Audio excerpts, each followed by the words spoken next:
Mas madali nang gumawa ng assignment at mga project ang mga estudyante sa temporary learning spaces sa Marawi City. Nagagamit na kasi nila ang Starlink na ipinagkaloob ni Pangulong Ferdinand R. Marcos Jr.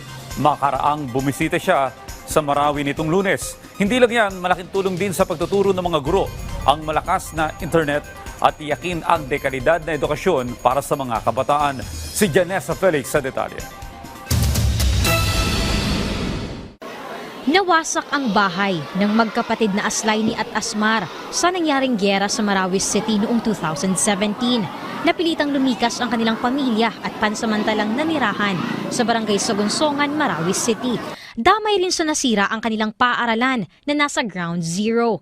Kabilang ang kanilang eskwelahan sa 5 paaralan na inilipat muna sa isang compound sa Sagunsongan na tinawag na Temporary Learning Spaces o TLS.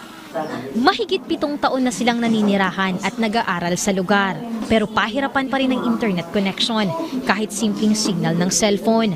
Kailangan pa nilang lumuwas sa bayan para makapag-research at makagawa ng assignments. Pero problema ang pamasahe, lalo't ang ama lang nila ang may hanap buhay. At para makatulong, nagbebenta sila ng pagkain at iba't ibang bagay sa eskwelahan para makaipon ng pamasahe. Sobrang hirap ng internet, kailangan po namin humingi ng pera sa parents namin para maka-wifi din. Then pumupunta po muna kami sa town para makasignal din ng konti lang. Pero hindi nila ito kinakailangang gawin matapos magkaloob si Pangulong Ferdinand R. Marcos Jr. ng Starlink Internet Service para sa TLS sa Sagunsongan. Lubos ang pasasalamat ng magkapatid. Personal pa na nagpaturo si Asmar sa kanilang guro kung paano gumamit ng laptop at maka-access ng mga research materials online. Salamat po, President Bongbong Marcos Jr.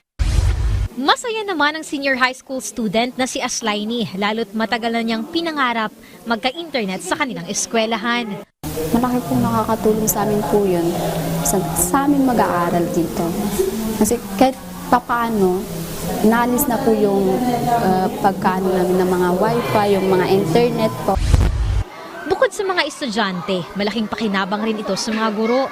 Noon, puro printed materials lang ang gamit sa pagtuturo. Ngayon, pwede na silang makagamit ng mga interactive at video-based educational materials. Gaya ni Ginang Saria Ibrahim na nagtuturo sa elementarya. Very important sa educational process yung teknolohiya.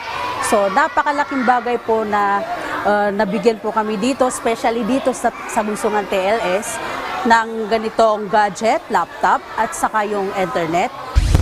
Kabilang din ang Bango Elementary School sa mga nabigyan ng Starlink internet device.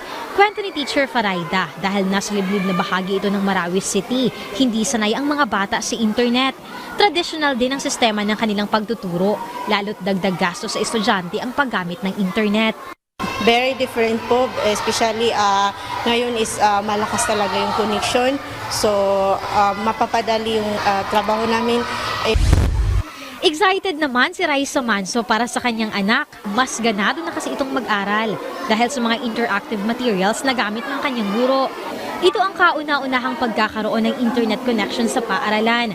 Kaya't lubos ang kanyang pasasalamat kay Pangulong Marcos Jr.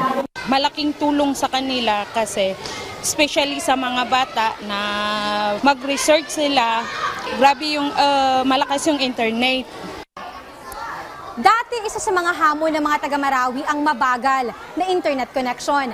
Pero ngayon, malaki na ang pagbabago na nararamdaman sa lungsod dahil sa pagkakabit ng Starlink.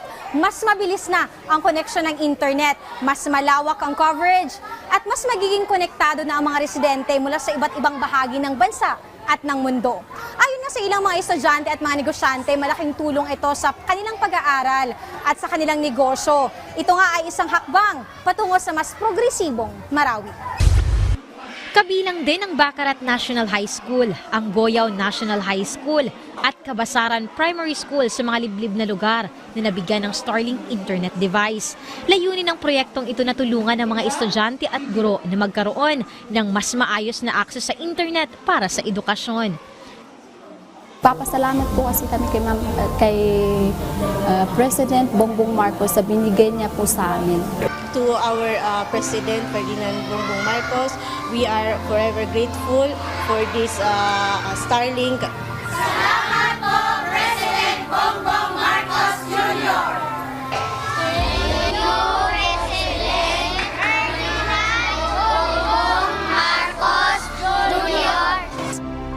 Janessa Felix para sa Pambansang TV sa Bagong Pilipinas.